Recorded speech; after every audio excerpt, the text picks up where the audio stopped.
Welcome once again to our commerce classroom. In this session, we will discuss about dividend policy.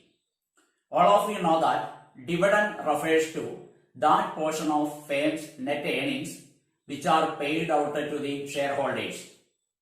Dividend refers to that portion of firm's net earnings which are paid out to the shareholders. A major decision of the financial manager is the dividend decision in the sense that the firm has to choose between distributing the profit to the shareholders and the flowing back of profit into the business. That decision has effect on maximization of shareholders' wealth. Then we discuss about different types or forms of dividends. Cash dividend, scrip or bond dividend, property dividend and stock dividend. These are four major types of dividends. First one, cash dividend. It is the dividend paid to the shareholders in cash. We know it. Cash dividend is the dividend paid to shareholders in the form of cash. Cash dividend is a usual method of paying dividends. Payment of dividend in cash results in outflow of funds and reduces the company's net worth. The ordinary shareholders always prefer this cash dividend because they can invest that cash received in any way they prefer. But the firm must have adequate liquid resources at its disposal and ensure that its liquidity position is not adversely affected on account of cash dividend. The second type of dividend is scrip or bond dividend. In the case of a company doesn't have sufficient funds to pay dividend in cash, it may issue notes or bonds for the amounts due to the shareholders. The objective of scrip dividend is to postpone the immediate payment of dividend in cash. I repeat, the objective of scrip dividend is to postpone the immediate payment of dividend in cash. A scrip dividend bears interest and is accepted as a collateral security. Third type of dividend is property dividend. Property dividends are paid in the form of some assets other than cash. They are distributed under exceptional or special circumstances, and that type of dividend, property dividend, is not popular in India. And the fourth type of dividend is stock dividend. All of you heard about issue of bonus shares. Actually, this stock dividend means issue of bonus shares to the existing shareholders as dividend. If a company doesn't have liquid resources, it is better to declare stock dividends. Then we discuss about types of dividend policies. Types of dividend policies. Firstly, we discuss about stable dividend policy. Stable dividend policy. A stable dividend means consistency in dividend payment. Stable dividend means consistency in dividend payment. In stable dividend policy, company maintains regularity in paying dividends even though the earnings fluctuates from year to year. In case of stable dividends, company maintains regularity in paying dividends even though the earnings fluctuates from year to year. A stable dividend policy may be established in any of the following three forms. We have three forms for this stable dividend policy. Our first form, constant dividend per share. Constant dividend per share.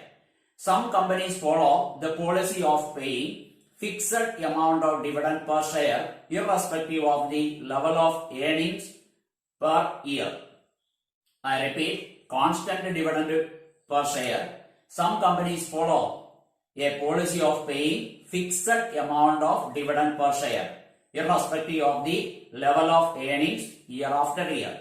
Second form of stable dividend policy is constant payout ratio. In constant payout ratio, payments of a fixed percentage of net earnings as dividends every year. I repeat, second form of stable dividend policy is constant payout ratio. Constant payout ratio means payment of a fixed percentage of net earnings as dividends every year.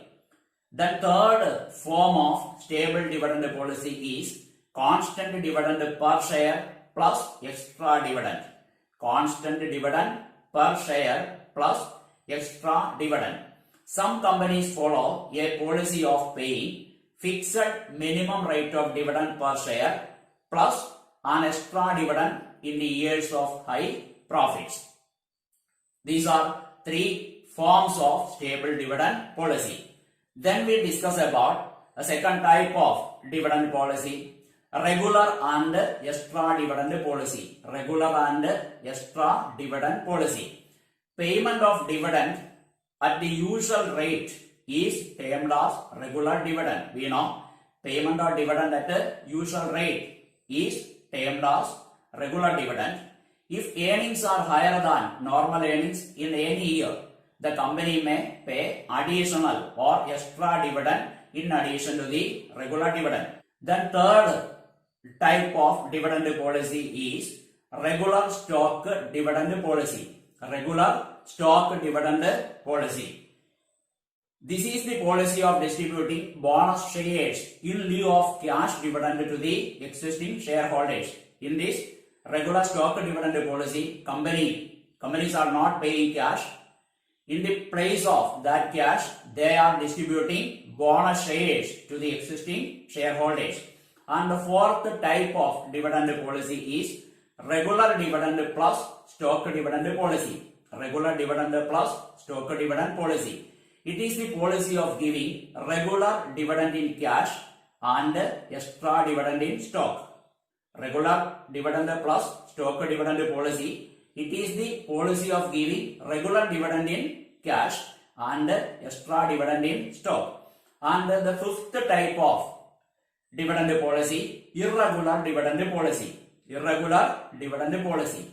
Some companies follow irregular dividend payments on account of certain reasons. First reason, uncertainty of earnings. Second reason, unsuccessful business operations. Third reason, lack of liquid resources. Fourth reason, fear of adverse effects of regular dividends on the financial standings of the company. These are the reasons behind irregular dividends policy. Then we discuss about what are the different factors or determinants of dividend policy. Factors or determinants of dividend policy. We are discussing about some important factors which determine the dividend policy of a firm. First factor, legal requirements. First factor, legal requirements. While framing dividend policy, the board of directors should consider the legal requirements with regard to dividends. Some of the legal requirements are, we know, dividend can only be paid out of profit and not out of capital. Then, at least 10% of profit must be transferred into reserve, etc. These are legal requirements. After satisfying these legal requirements, the board of directors decided to distribute dividend. Second factor, magnitude and trend of earnings. Magnitude and trend of earnings.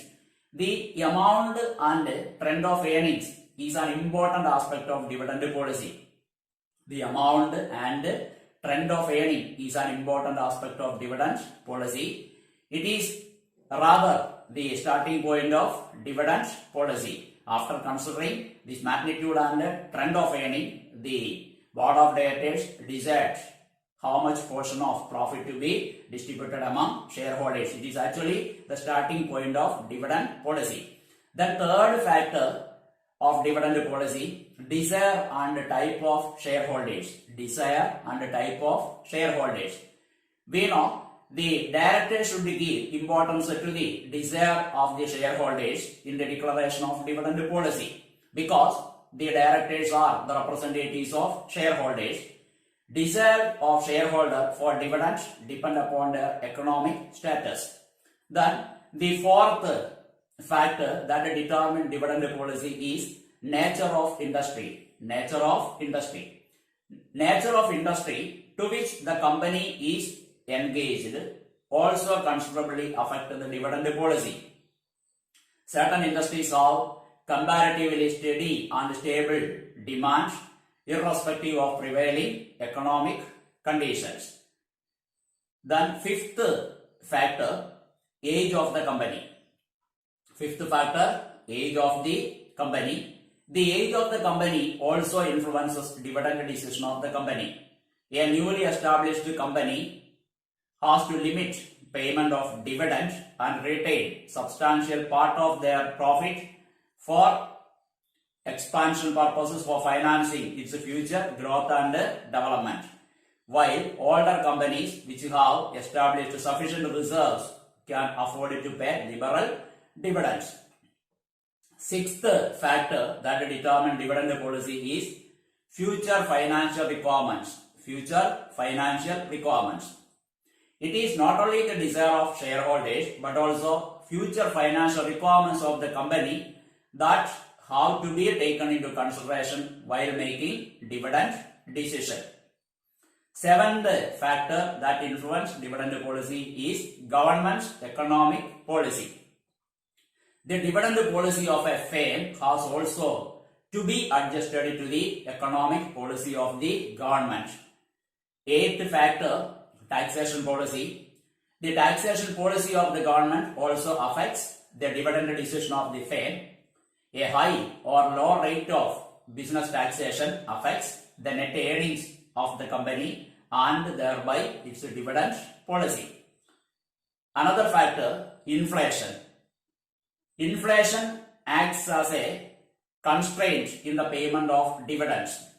Profits as arrived from the profit and loss account on the basis of historical cost have a tendency to be overstated in times of rise in prices due to overvaluation of stock in trade and writing of depreciation of fixed assets at lower rates. Then the 10th factor that influence dividend policy is control objectives. Control objectives. When a company pays high dividends out of its earnings, it may result in dilution of both the control and earnings for the existing shareholders. Another factor that determines dividend policy is the requirements of institutional investors. Requirements of institutional investors. Dividend policy of a company can be affected by requirements of institutional investors such as financial institutions, banks, insurance companies, etc. Then another factor that influences our dividend policy is stability of dividends. Stability of dividend is another important guiding principle in the formulation of a dividend policy. Stability of dividend simply refers to the payment of dividends regularly to the shareholders. Generally, shareholders prefer payment of regular dividends. These are the different factors that determine the dividend policy of a company. Then we discuss about optimal dividend policy. Optimal dividend policy. An optimal dividend policy is one that maximizes the value of the firm or its share price. We know an optimal dividend policy is one that maximizes the value of the firm and its share price. The optimal dividend policy can be explained with the support of a graph. On x-axis we show payout ratio and on y-axis we show value of the firm. The horizontal line AA says change in dividend policy doesn't affect the value of the firm. Irrelevance theory. We get a curve CDC. CDC if dividend policy is relevant. That means relevance theory. Optimum payout ratio occurs at point P because firm's value is maximum at that point. Then we discuss about dividend payout ratio. Dividend payout ratio. Dividend payout ratio is one of the important factors that determine the dividend policy. Dividend payout ratio is the ratio between dividends and earnings. DP ratio, dividend payout ratio is equal to dividend per share divided by earning per share. I repeat, dividend payout ratio is equal to dividend per share divided by earning per share. Then retention ratio is equal to earning per share minus dividend per share divided by earning per share. I repeat, retention ratio is equal to EPS minus DPS divided by EPS. Earning per share minus dividend per share divided by earning per share. We know dividend payout ratio plus retention ratio, that is equal to 1. Then example, if EPS is rupees 20, earning per share is rupees 20 and DPS is rupees 8, then DP ratio, dividend payout ratio, we know DPS divided by EPS, that is equal to 8 divided by 20, that is equal to 0.4, that is 40%, and the retention ratio is 60%. I think the topics explained here is clear for all of you. We will meet again. Till then, goodbye.